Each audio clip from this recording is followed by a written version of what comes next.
Oke, tes. Yuk, assalamualaikum teman-teman. Jadi, mulai dari mana ya enaknya?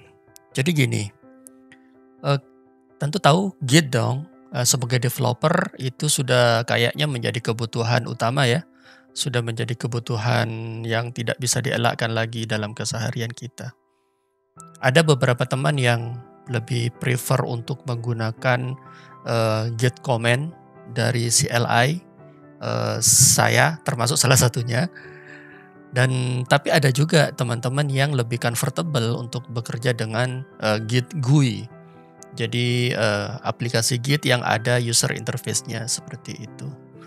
Dan no judgment, saya tidak mengatakan bahwa, teman-teman yang terbiasa memakai command line itu lebih jago, lebih hebat daripada teman-teman yang, menggunakan Git GUI, ya enggak lah, enggak. Tetapi, gini, sebagai pribadi ya, secara pribadi, saya memang selalu, menyarankan kepada teman-teman dev, terutama yang baru memulai untuk belajar, Git, untuk tidak hanya belajar dengan menggunakan Git GUI, tetapi juga alangkah lebih baiknya kalau mereka juga, belajar, Git command yang dari command line seperti itu. Kenapa?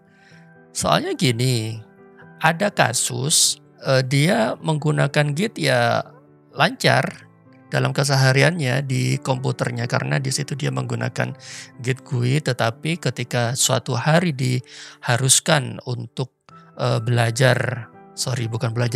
diharuskan untuk bekerja di komputer yang lain, di situ sudah ada Git terinstall memang benar, cuma tidak ada Git GUI yang biasa dia pakai sehari-hari. Akibatnya ternyata ya dia lumayan kesulitan untuk menggunakan Git, bahkan untuk operasi dasar simple seperti misalnya add, commit, dan sebagainya yang tidak seharusnya terjadi. Don't get me wrong ya, saya bukannya anti terhadap penggunaan Git GUI, tetapi karena nature-nya dari Git command CLI yang cross platform, saya pikir itu sangat worth untuk dipelajari karena artinya kita bisa menggunakannya secara cross platform di mana saja. Tidak peduli kita ganti komputer atau ganti environment, asalkan di situ ada Git yang sudah terinstall, maka kita bisa bekerja dengan Git, tidak tergantung dengan Git GUI yang kemungkinan terinstall hanya di, environment tertentu saja.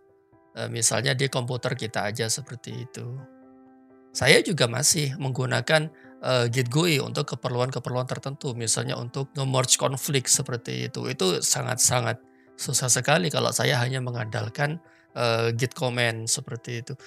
Cuma balik lagi, dengan mengetahui, beberapa operasi dasar dari, Git command, maka, itu akan, membebaskan kita untuk bekerja dari manapun, menggunakan Git, begitu. Nah, kali ini saya ingin mengajak, teman-teman untuk kembali me-refresh ingatan pengetahuan tentang beberapa, operasi Git yang basic, sangat-sangat basic malah, sehingga nantinya teman-teman kembali bisa mengingat, "Oh, ternyata iya sih, ini sih padanannya, ketika saya menggunakan Git GUI, yang gampang yang semacam itu, ternyata di Git command juga gampang untuk melakukannya." Nah, karena ini sifatnya adalah hanya untuk me-refresh, saya tidak akan, kembali menjabarkan ya, secara konsep tentang, Git itu sendiri operasinya bagaimana. Sebab, asumsi saya, teman-teman yang lagi melihat video saya ini tentunya sudah berpengalaman sebelumnya dengan Git. Ini hanya untuk me-refresh, ingatan kita saja. Cuman ketika nanti misalnya ada teman-teman yang sebenarnya baru belajar Git dan ingin mengetahui sebenarnya secara konsep gimana sih Git itu, secara lebih mendalam, jangan ragu-ragu ya untuk menghubungi saya. Mungkin, di lain kesempatan saya bisa, juga membuat video untuk teman-teman, yang baru belajar Git, seperti itu. Nah, oke, mungkin langsung aja ya kita mulai dengan membuka sebuah terminal. Ya, ini saya sudah membuka, Windows Terminal, cuma ya karena kita mau mendemokan tentang Git command ya, which is cross platform, jadi bisa memakai terminal apa aja, Bash atau macOS terminal ya, tidak ada masalah. Jadi di sini saya sudah punya Git, infonya kurang besar ya, kurang besar. Oke, kayak gini ya. Oke, nah kayaknya pertama kita bikin directory dulu lah. Terus kita masuk ke directory itu. Nah, ini directory-nya masih kosong. Kita kasih satu file aja deh. Misalnya aja txt file kayak gini. Do you want to create? Yes.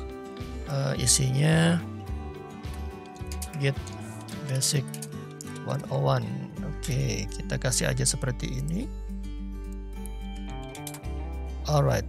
Nah, directory ini sudah ada isinya, cuma ini bukan Git repository. Gimana caranya membuat directory ini menjadi Git repository? Nah, itu adalah Git command yang pertama yang akan kita demokan, yaitu adalah git init. Dengan menjalankan git init di suatu directory, maka akan menjadikan directory itu sebagai Git repository, seperti itu, git init. Nah, ini dia otomatis akan create satu branch default yang namanya master. Nah, itu dia Git command yang pertama, git init, untuk membuat sebuah directory menjadi Git repository. Oke, lanjut. Nah, sekarang tadi kita sudah membuat directory ini menjadi Git repository. Di dalamnya sudah ada satu file test01.txt. Nah, sekarang kita akan memakai komen yang kedua, yaitu adalah git status. Git status ini untuk memeriksa apakah ada perubahan di dalam Git repository tersebut. Bisa dilihat di sini ketika saya menjalankan git status, dia menampilkan informasi dari branch, dia juga menyertakan informasi commitnya, dan dia juga menyertakan informasi dari file yang berubah. Nah, itu adalah git status untuk mengetahui status perubahan dari sebuah Git repository. Oke, lanjut. Komen yang ketiga sebenarnya di sini sudah ditampilkan ya, git add. Jadi git add ini adalah untuk menambahkan sebuah file untuk di-track sama commit, seperti itu. Seperti di sini test01 ini masih belum di-track. Nah, kalau kita mau memasukkannya ke dalam Git repository, maka kita harus menambahkan si file ini, git add test, seperti itu. Nah, kita jalankan lagi git status untuk melihat status dari branch itu. Nah, bisa dilihat perubahannya di sini, changes to be commit, new file. Jadi setelah kita menjalankan git add tadi, maka statusnya sekarang dia sudah bisa dilihat sebagai new file sama si gitnya. Alright, sekarang kita sampai pada komen yang penting di git, yaitu git commit, komen yang keempat.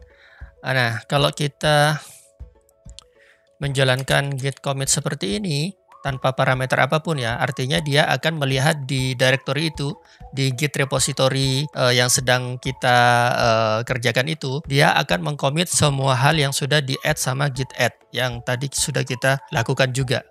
Nah, git add yang tadi kita kan memasukkan test01 ini sebagai new file. Maka kalau kita menjalankan git commit sekarang seperti ini, kita akan mengcommit perubahan tadi itu, yaitu menambahkan test01.txt ini. Nah, alangkah lebih baiknya meskipun ini opsional, kita juga menambahkan message ke dalam commit kita. Jadi nanti orang lain di tim kita itu tahu ini commit tentang apa, seperti itu. Misalnya init commit, seperti itu. Initial commit, commit yang pertama.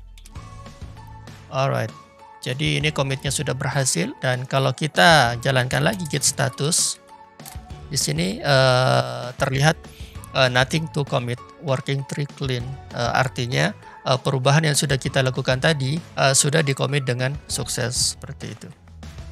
Nah, yang terakhir untuk git command yang mau kita demokan kali ini adalah git log. Seperti sudah bisa ditebak, git log ini dia akan berfungsi untuk melihat log dari setiap commit yang sudah kita lakukan sebelumnya. Jadi kalau kita menjalankan git log di repository kita, bisa dilihat di sini riwayat commit dari yang kita lakukan sebelumnya. Ini sudah ada commit yang tadi kita lakukan, init commit. Nah, sekarang kita coba ya membuat perubahan lagi terhadap git repository kita ini. Notepad ini ya, filenya ini kita misalnya modified seperti ini. Kita save, kita jalankan lagi git status. Oke, ini sudah terdetek sebagai modified ya, file yang tadi kita ubah. Untuk memasukkannya ke dalam git lagi, kita tidak bisa langsung commit, tetapi kita harus add dulu. Seperti itu. Kalau kita jalankan git status lagi, bisa dilihat dia sudah hijau di sini, artinya sudah siap untuk di commit. Kita git commit, kita sertakan message-nya, modify test file, seperti itu. Kita commit. Nah, kalau kita jalankan git log lagi, maka terlihat ada dua kali kita melakukan commit. Riwayatnya terrecord di sini semua. Ini yang pertama tadi init commit, ini perubahan yang kedua, modify test file. Nah, jadi seperti itu. Oke, itulah tadi 5 git command basic yang sudah saya tunjukkan untuk merefresh lagi ingatan kita tentang beberapa git command basic yang bisa kita lakukan dalam keseharian sebagai dev. Jadi yang pertama tadi itu ada git init untuk membuat sebuah directory menjadi git repository. Terus yang kedua tadi itu ada apa tadi? Git status. Git status itu untuk melihat status dari git repository kita itu, apakah ada perubahan di situ atau ada sesuatu yang sudah ready untuk di commit, seperti itu. Terus yang ketiga di situ ada git add. Git add itu untuk memasukkan perubahan yang sudah kita lakukan di git repository itu ke dalam stage, istilahnya di situ queue yang digunakan untuk mengcommit hasil dari perubahan yang kita lakukan di git repository. Terus yang keempat yaitu git commit untuk mengcommit changes yang sudah kita add sebelumnya.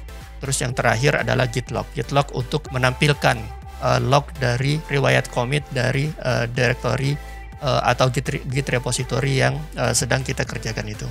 Nah, itu aja mungkin untuk kesempatan kali ini. Di kesempatan selanjutnya mungkin saya akan tambahin lagi beberapa git command yang bukan advance juga sih. Beberapa git command tambahan yang saya yakin juga sangat berguna untuk keseharian kita dalam menggunakan git dari command line. Seperti itu. Oke, see you. Assalamualaikum.